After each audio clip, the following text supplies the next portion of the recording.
Yes, hello. You must be very tired. Are you tired? Come on, come on. So, yeah, I know. We heard so much inspiring talk today. Now, a little bit of music. Now, I know there was one presenter who used music, but I can assure you I'm more conventional than him, and so the music might be more easy on the ear, as they say.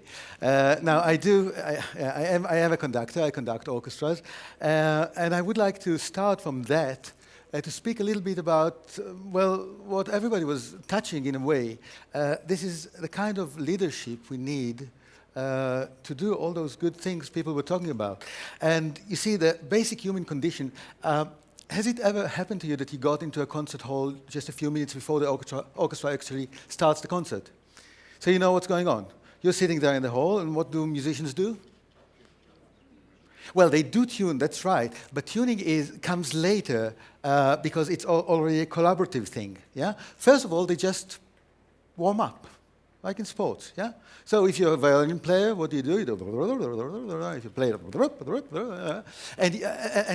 what is it that you hear when you're sitting in the hall? A great big noise, chaos. This is the basic human condition. Now, for me as a conductor, there's a great joy in this chaos because I come into a rehearsal hall, the orchestra is on the stage, I walk on the platform and then on my podium, you know, the little office of a conductor. You might say a cubicle of a open space cubicle. And in front of all that noise, I do a little bump, a little gesture, not too pomp, not too sophisticated, but with this small gesture, a small miracle happens, where thousands of different voices come together to become the first organized size of the music. Now, this is a small miracle, which is fascinating, I think, for everybody who takes part. But conductors do tend to think that it's about them. You see, there are so many talented people sitting here in the orchestra, but they need me. I need to come and do this. Otherwise, it's just great big noise. I'm not that sure. Let's look at a part of just a little clip from a concert. It's nothing new to you, but look at it in new ways. I mean, we are experiencing harmony. Now, who would you like to give the credit for this rare phenomena of harmony?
Stop here just because time is too short. Was this a success? Yeah, I think it was, yeah? Not only the orchestra plays in perfect harmony, but also the audience. Now, I'm sure you all know this was taken in Vienna. Now, Viennese audiences usually do not take part in the music making, right? This is the closest to an oriental belly dancing feast that they ever get in Vienna, yeah? Like this without, which is also customary. Anyhow, so you have harmony between this community, the audience, and the actual players who do a fantastically professional job. Nobody's playing a wrong note or something. You would hear it. It's completely transparent. And then there's this conductor. Now, what does the conductor do? This is, well, first of all, you can say that he's, if I ask you to say something about his mood, what would you say? One word. Happy. The guy is happy. Now, this is not trivial. I often show this in serious contexts like this one, and some people do get annoyed. Really. You come to work, how come you're so happy? Something, but I think that's a major point. You want people to come and connect, so you're happy, yeah? And so he's happy, and he's connecting the orchestra and the audience, that's clear, yeah? But what else do you expect a conductor to do? Now, conductors get a lot of credit. Have you seen lately, I'm sure you have, a poster advertising a concert? You have a huge poster. Now, let's say it says in one line, the Israel Philharmonic Orchestra. That is, all 120 players are squeezed into one line. Then you have conducted by Zubin Mehta, huge Zubin Mehta. And then in small print, you have people with minor contribution to the event. You have Mozart, Beethoven, Yeah, okay. Now, I'm glad you're laughing because, nobody really thinks that Zubin Mehta is greater than Mozart, yeah? Except, of course, for this is another professional form. So why Mehta so big? And because making music is all about interpretation, right? There's no plan you can execute without interpretation, even the simplest plans. Now, the question is, who owns the interpretation? This is a basic question to understand the culture of cooperation and of creation. Is it just the conductor? As if you have a pianist playing the piano, you would say, okay, the piano is a good instrument, but the interpretation must come from the pianist. What happens when you conduct an organization of 100 or even more musicians? Now, instead of telling you, let's just watch together another great conductor, Riccardo Muti, please.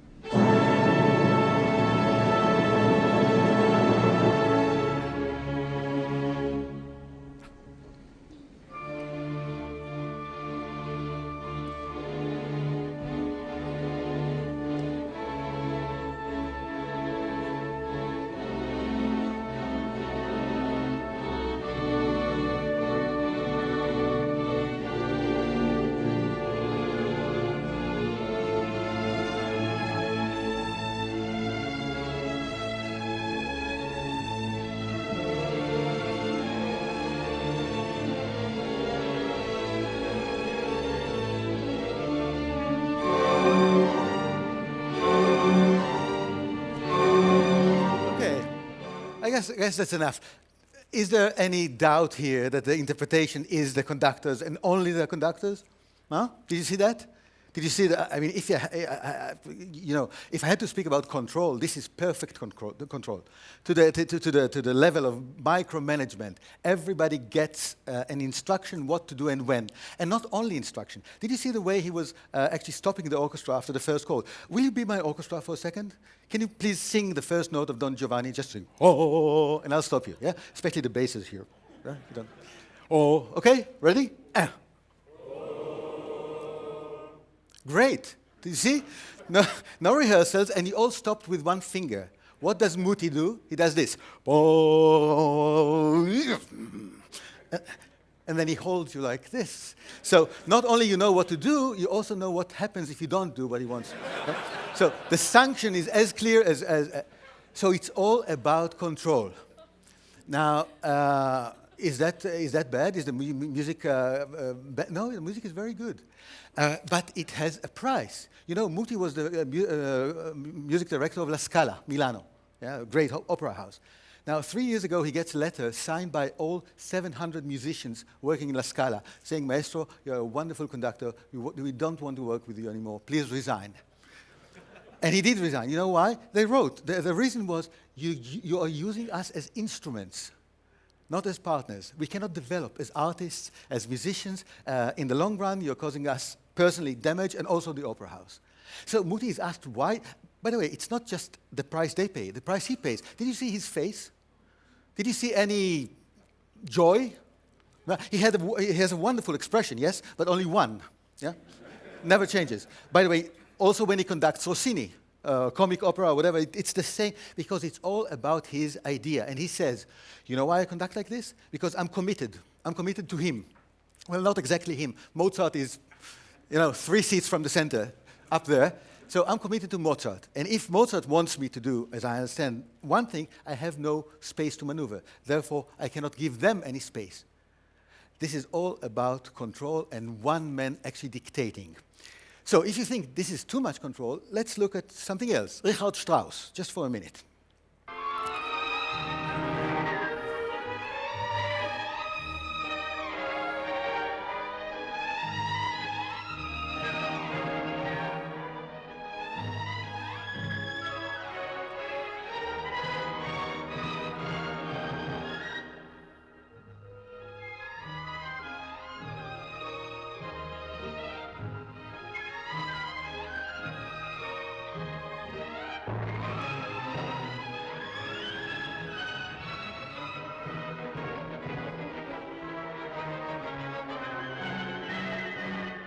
I think you got the idea, right?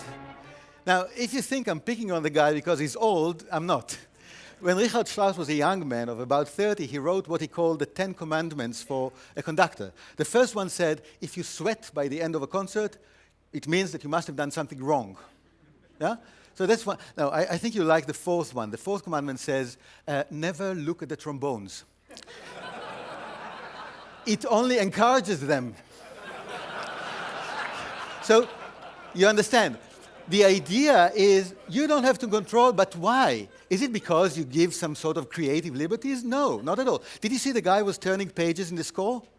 Now, I have to tell you, you all know that he is the composer of this music. He wrote the music. Why does he need to look at either he's senile or it's not. It's delivery. He is delivering a strong message to the players saying, come on, you have to play by the book, nothing else. It's all about execution. It's nothing about interpretation. So if you have this kind of agreement with the Vienna Philharmonic, you can really do this and get away with this. So where are we? Do we have to be Muti in order to get control? Let's try to look for another solution. Let's look at Carlos Kleiber, which was the first conductor we've seen. Let's look at him again, please.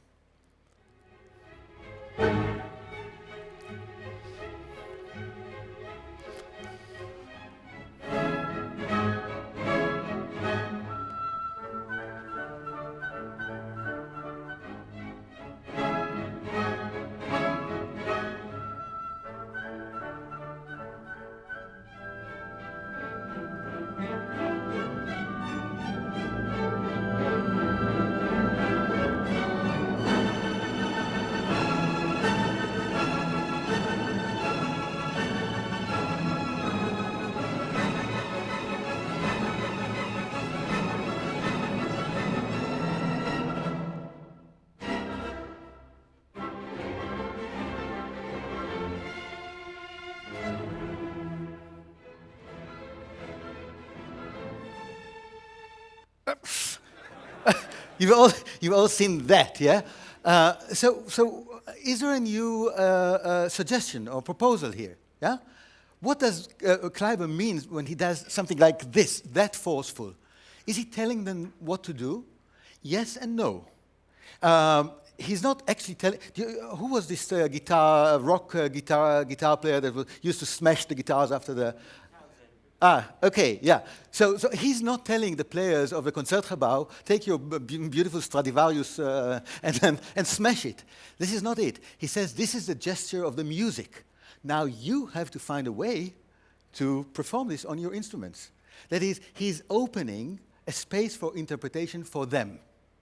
This is leadership, but this is leadership that deals with opening space instead of just holding you like this. Yeah? So it's about interpretation that's done by the two sides, or let's call them partners. Is that good enough? I mean, when you play for a muti, sometimes you don't know where you are. You're looking up to the conductor. You play for muti, you see this. You're looking up to the conductor. It's very clear. You look at Kleiber, what do you see? The guy is conducting here, conducting there, conducting there. Most of the chances you don't see him at all. So how do you still play the music?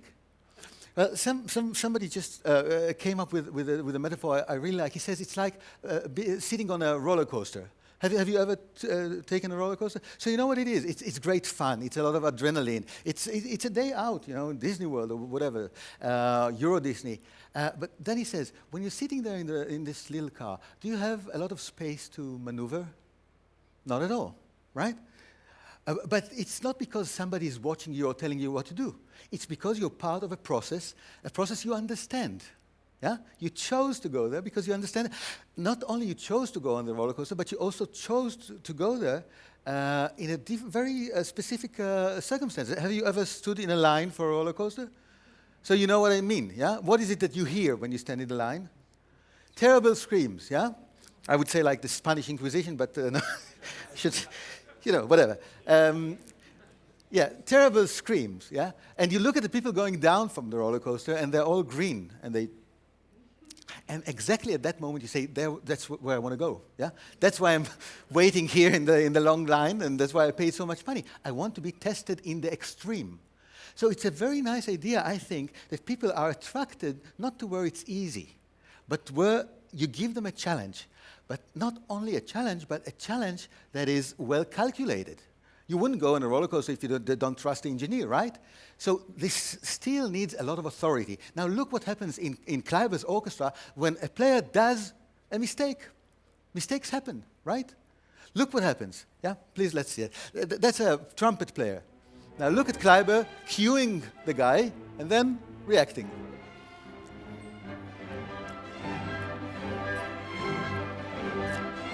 Look now. Did you see that? Now, second time for the same player. Third time for the same player.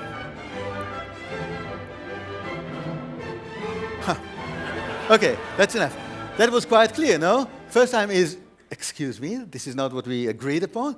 Second time is, that's very important. Third time is just wait for me after the concert.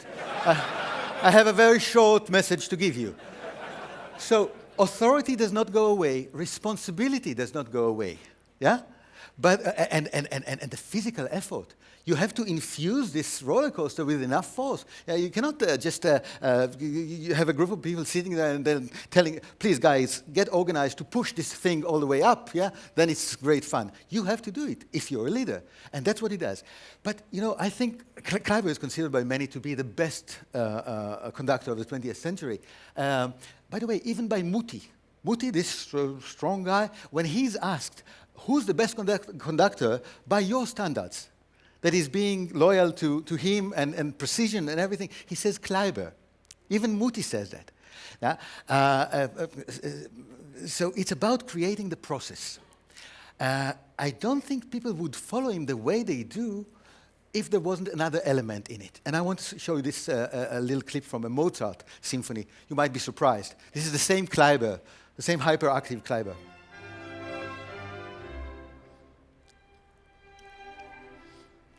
Now something mysterious happens. Look.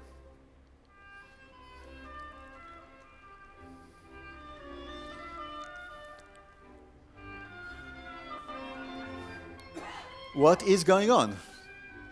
Of course, there's your answer. There is a soloist. Yeah?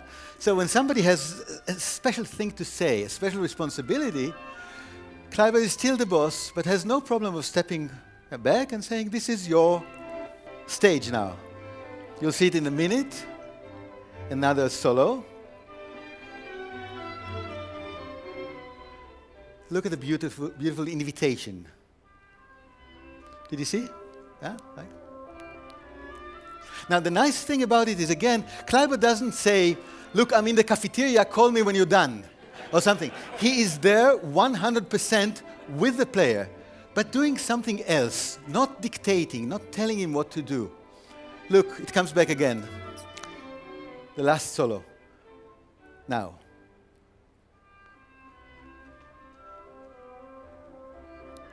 Look at his face and the eyes.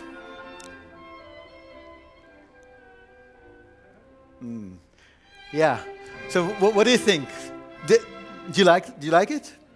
Because you like it. I'm sure the players also like it. Why? First of all, you see a feedback that you can believe.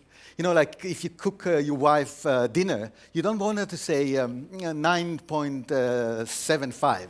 You want to see them, yeah? This is the kind of feedback that comes from here and that he gives them. But not only that, there's also, I think, a very interesting moment of control, which is, you know, if you want to give space to people, if you want to encourage them to be creative, you must be very cautious with this thing of control, because an orchestra cannot play out of control. So I think there's an interesting proposal here. I would like to say a word about it. Did you see his eyes when the oboe, suddenly the eyes went up? You know what happens when the eyes go like this? Gravitation is no more. Like, he is changing the world into which the oboe player is playing. He's not telling him, you should do this or that, yeah? It's not about that. The oboe player is completely autonomous to do what he understands, and therefore he's creative, he's responsible, he enjoys his work. Now, the conductor has full control on another level. So control is no longer a zero-sum game. And this is so liberating for the conductor, for the orchestra, for everybody who takes part, like us, who takes part in this experience. So just by doing this, the sound can go up. And again, it's not because the player understands something. He could look at the player and say, you know, something like that, and it wouldn't happen. It's not about understanding what to do. It's about creating the possibility for this to happen. That's why I think he's a great conductor. But we were talking about the process. Like if you look at any work of art, including what you do in your businesses or whatever organizations, there's always a process, a shape, and then a content. Now, about the content, I want to show you one more conductor. This is Leonard Bernstein. Please, let's have the Bernstein.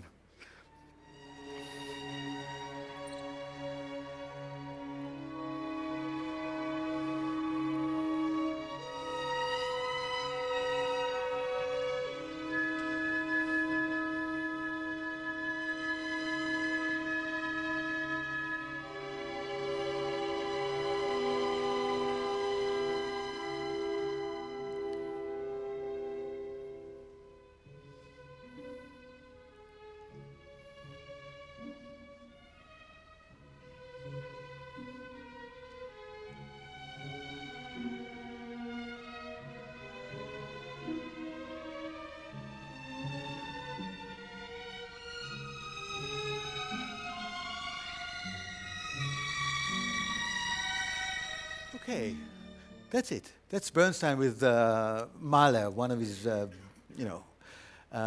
greatest loves. So what did you see? Did you see his face? Yeah? You remember Muti's face? Now this is completely different. Did you see the fact that the baton, the sign of authority, just went from one hand to the other and actually disappeared? So he's not using authority. Instead, he's using his face. For what? Somebody is playing, this is Mahler. Somebody, I don't know your name. Annabelle? Annabelle is playing in Bernstein's orchestra, and she's playing a violin, and she's playing a painful note. Now, not painful because it's out of tune or anything, but because this is the meaning of the music. So she plays this note, and she looks at Bernstein. What does she see? The guy is suffering under. Now, it's not suffering in a way that you want to stop. It's suffering as enjoying himself in a Jewish way, as a happily immersed in his own suffering. Yeah. So at this, it doesn't have to be pain. I mean, somebody can play a beautiful, sweet note, and he looks at Bernstein, and Bernstein is all melting, as if he was just chewing on a candy or something. So every one of the players can look at Bernstein and say, who's conducting now? It's me. I'm conducting. How can I do it? Because we share the same meaning. Somehow we got to the point where we share the same meaning. So every contribution of every individual can add to the general sum. And of course, you know, Muti certainly gets 100% out of any organization, but Bernstein gets 200%. Because he creates the context, sometimes with great authority, and then he creates dialogue. But of course, it's not easy to create dialogue. I had a wonderful luck, really, to be Bernstein's first student and then his assistant. And I've seen him with various orchestras hitting a wall of players were sitting there saying, "I'm here for you. Tell me what to do and I'll do it." Because this is the way people are used to work. Tell me what to do. I'm here full of goodwill. Bernstein said, "No, I cannot use you as an instrument. Not even as a professional. I need you as a full person to come and bring whatever you have about Mahler, about everything you know about it. You play that, and then we can start a dialogue." Now, the dialogue is not just between individuals. The way Bernstein plays work is that they are a great mirror for all the orchestra to see who's leading now, and also for the audience, and also for us. So it took him a lot of effort to get those people to understand, but when they did, of course, it became a real collaborative effort. Now, when you go through all those things and you do everything, finally you can get to a point where conducting becomes something else. I call it doing by not doing. And I want to finish this very short talk with another clip by Bernstein and the Vienna Philharmonic, which really needs no explanation. Please.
Okay, thank you so much.